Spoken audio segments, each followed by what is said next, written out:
Welcome to ALD Stories, a series chronicling the personal journeys of the people behind atomic layer deposition, untold stories of the technology, and deep dives into the history, development, and future of ALD. I'm your host, Tyler Myers, bringing you this podcast from Benek, the home of ALD.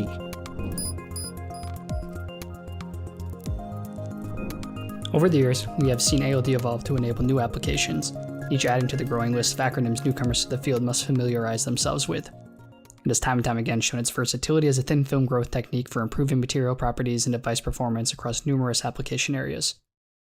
A once niche process isolated to dielectric depositions in the semiconductor industry, it has grown exponentially and earned its high volume rite of passage in markets like solar energy and mobile phones.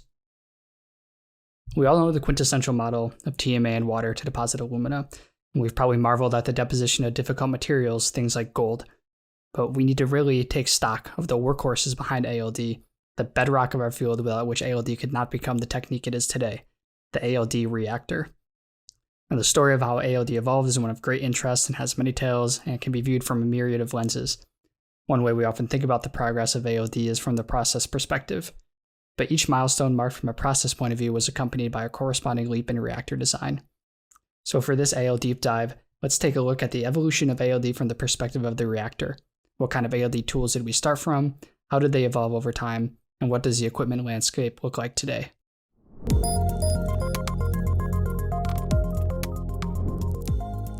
So, we begin back into the proverbial Roman year of 1974, and ALD year 0, the year in which Suntola famously invented and patented the ALD process, back then still known as atomic layer epitaxy or ALE.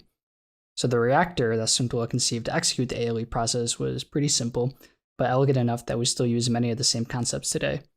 It utilized standard vacuum components with a 12-inch T-piece housing the chamber and some small installations just on the top and the bottom flanges.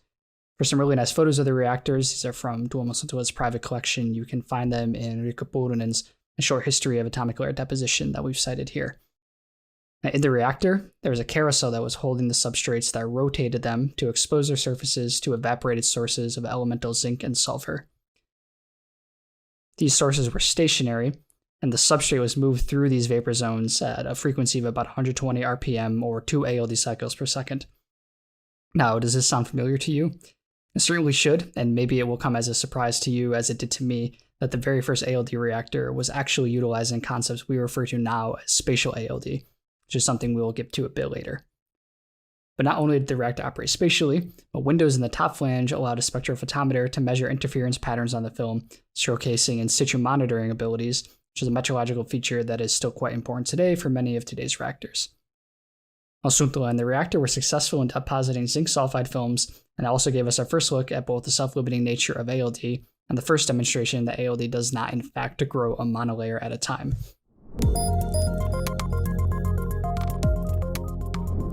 But if you dive a bit deeper into the patent, which was officially granted in 1977, you'll see that Suntola conceived way more configurations than just this original reactor that he used. In fact, 5 different reactor configurations were outlined in this patent. First 3 were spatial designs, one of course being the concept for the reactor he originally built and used, and another that features multiple gas inlets to provide additional ALD cycles per rotation.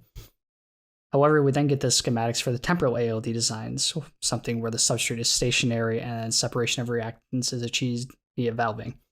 Here, one design has precursors inside the vacuum chamber, and one has the precursors outside. And even this final configuration shows the conception of a batch-type reactor where multiple substrates are inside the chamber. Indeed, Suntola had been thinking about many different ways by which ALD could be performed, as evidenced by this statement in the patent. It is thus apparent that the relative motion of the substrate and vapor sources with respect to each other may be accomplished in many different ways. However, there is one notable exclusion in the original reactor and in the 1977 patent as well that maybe you've picked up on. There's no mention of inert gases or purging, something we know pretty well, even in the ALD community. The original reactor configurations were operated under high vacuum, thus being line of sight and a bit difficult to separate vapors. Suntola himself understood that proper separation of the gaseous reactants was necessary to properly achieve the powerful self-limiting growth of ALD, thing that we love about the technique. On a second very important patent applied for in 1979, then granted in 1983, Suntola describes the use of, quote, gas phase diffusion barriers, both control the flow of reactive vapors separate exhaust and reaction zones. He also states that the gas may be used to entrain and transport reactants from source to substrate to exhaust. And you have it. This is the original IP describing the cornerstone of ALD reactors, the flow tube reactor. Now, this patent truly exemplifies the ALD process as we know it today as the precursor A, purge, precursor B, purge, and repeat. The schematics shown in this document depict flow tube reactors where inert gas acts as a barrier between subsequent doses of precursors. They are both kept separated by the gas and shuttled over the substrate by it. Interestingly, the flow is strictly controlled by gas flow instead of high-speed valving, which might be something some of us might not be super familiar with. When precursors should not enter the reaction zone, which is called a lock condition, gas creates a barrier and pushes vapors towards a condensation zone. When that precursor should be dosed, an extra gas flow in the opposite direction is introduced to change the flow towards the chamber. Now with the availability of high-speed valving, many of today's flow tube reactors have gas constantly flowing through, with precursor vapors dosed through valving into the gas stream. Another embodiment in the patent introduces the gas barriers to the spatial model as well. This is shown in a drawing where a substrate rotates through gaseous zones with the reactant zones separated by inert gas curtains. Another one shows a manifold-type structure of gas inlets with alternating reactant and inert gas zones, where the substrate is moved laterally across the manifold. These are the exact same strategies employed in numerous spatial ALD tools today. I realize I'm taking a lot of time on these patents, but I'd really like to show how much a foundation for modern ALD reactors were laid in just these first decades of work. But despite the breadth of configurations included in these early patents, it may come as no surprise that the lion's share of reactor development in the next 30 years would be on temporal ALD tools rather than spatial. Prior to the second patent in 1978, Suntola, along with Sven Lindfors and Otto Pakkala, demonstrated the first chloride process in a flow tube with the successful deposition of zinc sulfide. It was here where the eureka of ALD, sine seon, was proclaimed by Pakkala. This reactor featured the gas diffusion barriers just mentioned to account for the new aggressive compounds, and the switch allowed an entire electroluminescent display to be deposited, both the dielectric layers and the active EL layer. Operating in batches, this new reactor and process garnered exquisite interest after its introduction. The next decade saw the development of the first ALE production of electroluminescent displays at Olaoluoma, now the home of Bennick and Illuminic.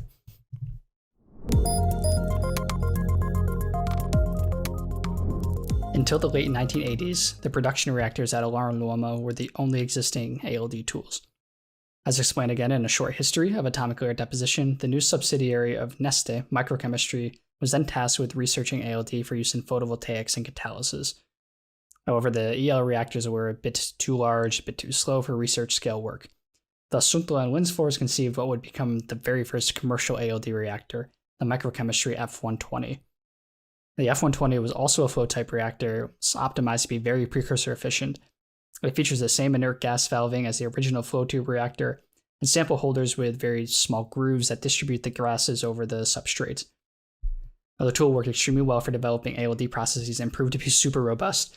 In fact, the University of Helsinki purchased their very first F120 in 1992 and are still using it today. You can hear Professor Mikko Riittala discuss the celebration of their original F120's 10,000th ALD run, if you're interested in that, in episode 10 of this podcast. But then the flow reactor concept didn't stop there. As the commercial interest for ALD was validated, Suntola and Microchemistry began scaling the F120 and soon unveiled the 450, which could process wafers and glass substrates up to 450 by 450 millimeters. Following the MRS meeting in Boston in 1994, where some excellent microscopy images of ALD film were shown, interest from the semiconductor industry took off. It was over the next 5 years that Microchemistry's patent portfolio and equipment know-how continued to grow, until finally in 1999, Microchemistry was purchased by the Dutch company ASM. And as a side note, it's at this time we start to see the emergence of some well-known ALD equipment suppliers, like Bennick and Picosun, as former Microchemistry employees started their own companies. Soon after this landmark acquisition, mention of the ASM Microchemistry Pulsar 2000 ALCVD tool, that's a bit of a mouthful, this began to emerge in some of the new ASM IP, and in early 2000 it was first announced that a number of Pulsar 2000s had been sold as a part of ASM's Polygon cluster platform. The tool itself, the original ASM Pulsar 2000, was a single wafer crossflow type reactor. There are multiple gas inlets on one side of the very low volume chamber, which shuttle gases across the wafer's surface. In some of the press releases announcing the sales, ASM rightfully stated that the ALD process would be a key enabling technology for scaling below 0.07 microns and could be easily scalable for tools for up to 300mm wafers. In them, they cited its aptitude for high-K materials for gate dielectrics, and they basically saw the future. In 2007, Intel introduced ALD hafnium oxide as the gate dielectric for their high-K metal gate 45nm process, and ASM made history with the very first commercial ALD tool in the semiconductor industry. Now today, ASM still remains a major supplier of ALD tools to the semiconductor industry, but in addition to them, there are some other large suppliers for semi-apps like Applied Materials, Tokyo Electron, and Lam Research, just to name a few notable companies.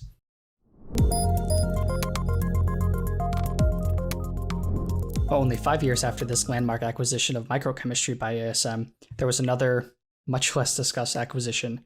In 2004, ASM bought the Korean equipment manufacturer Genetech. Perhaps you might be asking why, and perhaps you may have guessed it. It was for plasmas.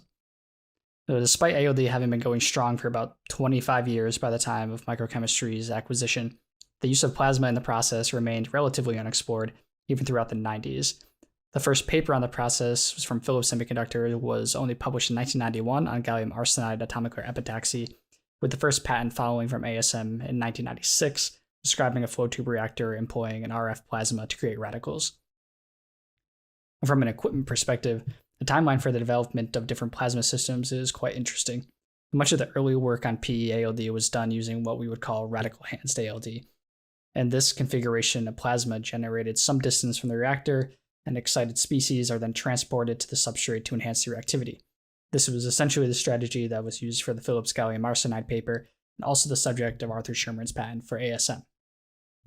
Now, perhaps logically, one might think the next step would be, let's move the plasma a little bit closer to the chamber and maybe perhaps end up with the common remote plasma configurations we see today. This would in fact be incorrect. The reactors that were designed by Genetech and eventually offered by ASM as the Emerald and Stellar tools were based on direct plasmas. This means that one of the electrodes used to generate the plasma is occupied by the substrate. In practice, a wafer would be directly positioned on the electrode so that the plasma is then generated in the chamber with the substrate. Given the very high fluxes available at the substrate surface with this configuration, uniform depositions using short plasma pulses were possible. While the performance of these plasma systems were quite good, there were two reasons it was used initially in commercial reactors. Number one, direct plasmas were easy to integrate into ALD reactors, and two, there was lots of know-how in using direct plasmas from the PE-CVD community. And if you've ever listened to this podcast before, you'll already know how many ideas were retrofitted from the CVD days. But despite the usefulness of the direct plasma reactors, there were some drawbacks. For one, the high energy ions of the plasma could damage the closely situated substrates. They also tie together the substrate and plasma environments, causing each to be dependent on the condition of the other. Now, the solution for this was to use a remote plasma, a plasma that is generated upstream from the substrate. On this configuration, plasma and substrates are independent of each other, allowing their environments to be controlled separately, ultimately imparting more precision in the process development. This provided a very versatile setup, something that was well suited for the research and development of new ALD processes. However, at the time, Genetech was basically the sole supplier of commercial PE ALD reactors, and as I mentioned before, they were based on direct plasmas. Basically, all the rest of plasma-enhanced research was being done in home-built tools with pretty much no options for commercial R&D tools. And that is until 2007, when Oxford Instruments Plasma Technologies introduced the Flexol reactor. This reactor was the first commercial ALD tool to utilize this remote plasma configuration, and for an R&D tool, it was comprised of quite a few features, including a load lock in situ ellipsometry, and the ability to also perform thermal ALD by closing off the plasma with a gate valve.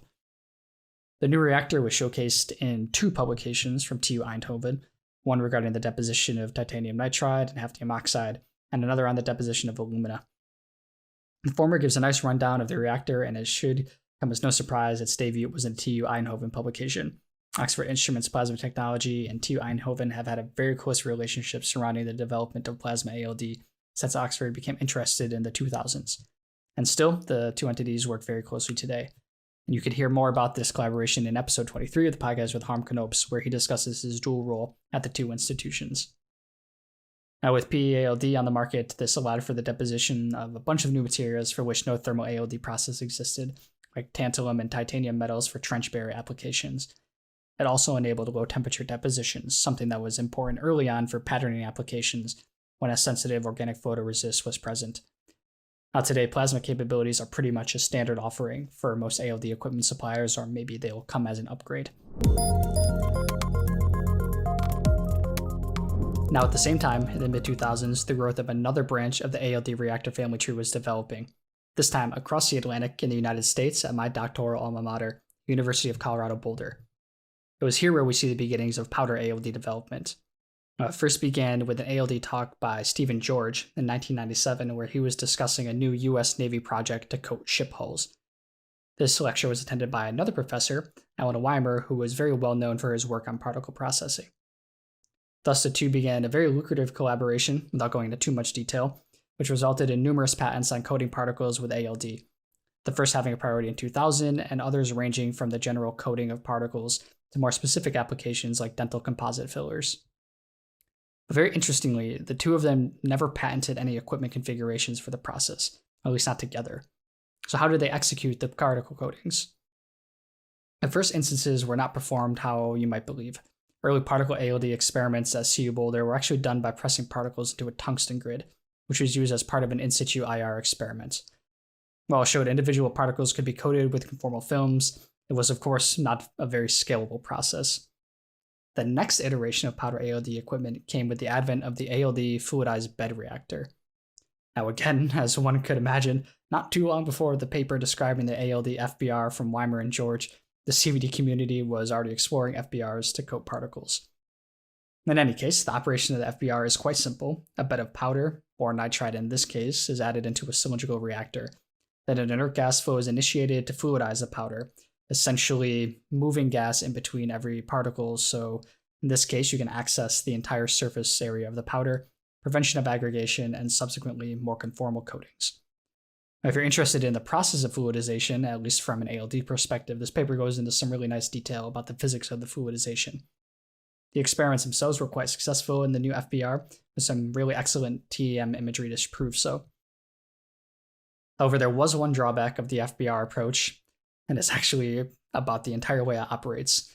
Since gas is required to fluidize the particles, static reactant doses were not possible.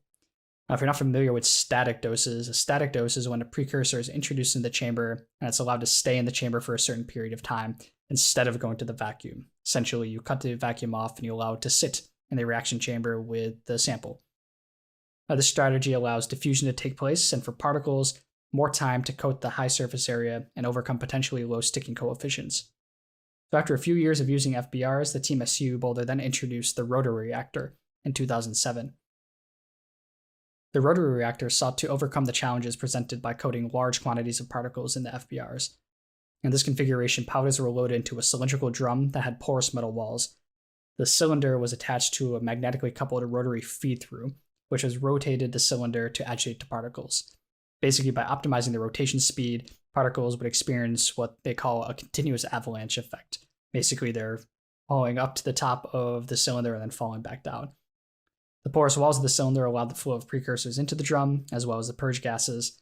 And the purge gases also helped agitate the powders by removing any particles that might get stuck or lodged into the drum's pores. By using static exposures in the rotary reactor, excellent ALD films were achieved on zirconium dioxide particles. This type of reactor became a favorite in the George group and are still used in the lab today. Actually, my very first project in the Steve's lab, I refurbished and used one of these original rotary reactors, so they have a special place in my heart. But powder ALD certainly has found its success over the years. In 2004, Weimer and George spun out ALD Nano Solutions from CU Boulder with their new patent portfolio. Then in 2020, it merged with another Colorado-based entity, Forge Nano, a particle ALD company focused on improving battery materials. Now, I mentioned that Weimer and George did not patent any equipment together. Well, L. Weimer did go on to file IP for some particle coating equipment. A notable patent from 2011 describes a semi-continuous vapor deposition process for the manufacture of coated particles. At least that is the title of the patent. The system essentially moves a mass of powder between two reservoirs where it interacts with a reactant gas during the movement. The powder is simultaneously fluidized and coated before dropping completely into a lower chamber. Now, if you put a multiple of these systems in series, the powder can be processed in a near continuous fashion. You can imagine it as having maybe many hourglasses stacked on top of each other and watching the sand work its way down through them. But apart from the technology, a closer look at the patent shows the assignee as Pneumatico Technologies and a co-inventor as one Paul Lichty. If this name's ringing us a bell, then you know your ALD companies very well, as Forge Nano was previously known as Pneumatico Technologies, and Paul Lichty is the current CEO there. Forge actually utilizes the semi-continuous setup to coat powders on the kiloton scale. And here we wrap up powder ALD with a reactor that moves the substrate relative to the vapors and is a nice segue into our final reactor milestone, the reintroduction of spatial ALD.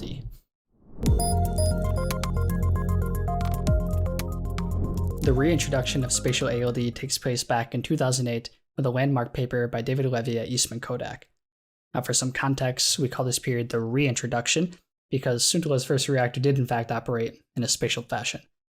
However, at this point, it had now been over 30 years since the original patents, and pretty much all development since then focused on temporal ALD. Levy and Kodak blew this trend wide open when they showed their open-air spatial ALD system. So the main reactor was a coating head that had gas inlets alternating between reactant and inert gases. And basically, a substrate was moved back and forth underneath the coating with only 30 microns separating the two. As the substrate moved relative to the head, each section was exposed to the alternating gases, ultimately growing the desired film. In the paper, they rightfully stated that by increasing the size of the coating head, one could potentially grow an entire film stack in one pass if they wanted to, and cited a potential transport rate of 3 meters per minute. In addition to operating at atmospheric pressure, i.e. no pump downs, it was obvious how enormous this would be for bringing high throughput processing to ALD. Since 2008, the creativity and approach to spatial ALD is widespread and great. J. David Munoz Rojas has a great chapter outlining several types of spatial ALD systems that we've cited here. One notable company from here working on spatial ALD is Lotus Applied Technology. In 2012, they introduced roll-to-roll, or R-to-R ALD.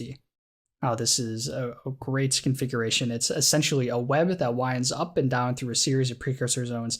Inside the chamber itself, it makes 8 different passes, or the equivalent of 8 ALD cycles, and then is wound up on one side and can then be unwound the other way. This tool even used a plasma electrode on one side for the PE-ALD work. In fact, roll-to-roll spatial ALD has certainly taken off. A lab mate of mine, Alex Yursak at the University of Colorado, built one himself. It was an absolutely crazy tool, and actually Bennick now also offers a roll-to-roll tool, so the Genesis ALD. But that's not the only tool for spatial ALD that Lotus worked on. Lotus also patented a rotary spatial ALD system for radical enhanced depositions. And in this configuration, a turntable rotates a substrate in a circular fashion through zones of precursors. The faster the speed of the turntable, the more ALD cycles can be achieved. This is actually the basis for the Bennick C2R spatial ALD system. This system utilizes plasma-enhanced ALD and reaches speeds up to 200 RPM. We actually have a great video of this system in action at the Laserzentrum Hanover in Germany on our YouTube channel if you're interested in seeing it. Spatial ALD even made its way to powder ALD, with researchers at TU Delft creating a tubular SALD system where powders are fluidized and shuttled down a sort of coil or tubing, passing through different zones of precursors on its way down. And open air systems also continue to be developed, and some spatial ALD concepts are being employed for additive manufacturing purposes, like in the directed writing ALD tool at Atlant 3D. You can hear their CEO Maxim Plakhotniuk discuss this work in episode 16 of the podcast. It's clear that the reintroduction of ALD sparked enormous interest and created many new opportunities for high-volume manufacturing using ALD, especially when the field was dominated by batch ALD tools. It's hard to even go into every different type of spatial ALD tool that's being made and the different configurations. Just know that the sky is the limit with this type of ALD tool. Now this brings us to today. What has all this work and development amounted to? And today the reactor landscape is pretty global, diverse, and it's ever growing. Many of the early ALD equipment manufacturers like Bennick, Picosun, Oxford Instruments, and Vico are still operating today. Their tools range from customizable R&D reactors all the way to semiconductor wafer processing equipment like the Bennick Transform, something that utilizes both single wafer and batch processing. In 2012, ALD was introduced for the first time in PERC's solar cell production line. Now Chinese ALD equipment manufacturer Lead Micro, led by University of Helsinki alum Weimin Lee, has a batch ALD tool that processes 10,000 wafers per hour. Yes, yes, you heard that right. 10,000 wafers per hour. High volume manufacturing using ALD is certainly no longer confined to the semiconductor industry. And all across the globe, new ALD companies are popping up. Some are focusing on one market type, like OptiRun for optical coatings, while others are focusing on one type of tool, like the spatial ALD company from the Netherlands, Spark Nano. Now, all the time, new types of reactors are being conceived, combining different types of processes together, defining new automation schemes, searching for innovative ways to integrate the tools. And with new ALD fields, things like area selective deposition, we'll surely see new equipment be made specifically to address these types of depositions. It's a super exciting time to be part of the ALD world as new and old applications continue to drive the need for innovative equipment and manufacturers.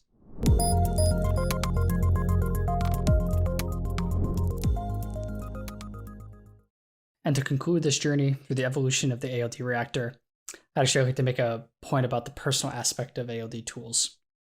Maybe not everybody will relate to this, but for me, sometimes as an ALD experimentalist, you don't really have a greater colleague than you do your reactor. Basically spend more time in a day hunched over in the machine than we actually do speaking with our lab mates, cranking wrenches, leak checking, gazing at the pressure transients, what have you. I mean, in many places, some of us even name our reactors. We definitely named them the Steve George group. And I like to compare a good ALD reactor to an iris. They say they can be fickle and needy, but with proper care, they can really elevate a space. And from my days in graduate school, I really look back fondly on the time that I needed to actually design and build my own reactor. So my tool, just like many others, was born out of an application need and combined many other well-known concepts to create something new and unique and something that had never been built before. I spent many years working with my isothermal rotary reactor, adding new features to it, removing redundancies, basically automating what I could, and basically hoping that it would continue to be used once I left the lab. And yeah, I do hope that it is still in use there now. But yeah, from the simplest home-built flow tubes to the most complex fab and solid batch reactors, every ALD reactor works hard to make the beautiful technique of ALD we love so much come to life. And it's really amazing to see the progress that has been made on the ALD reactor over the past 50 years, and I really quite look forward to see the new innovations that are to come. So thank you everybody for listening to this ALD deep dive. I wish I could cover every information over the past 50 years, but I hope this gave you a nice overview of the evolution of the ALD reactor. If you'd like to hear more of this type of content, be sure to drop me a line. And if you'd like to support the channel, the best thing that you could do is please subscribe if you have not already. So thanks again, and look forward to seeing you next time.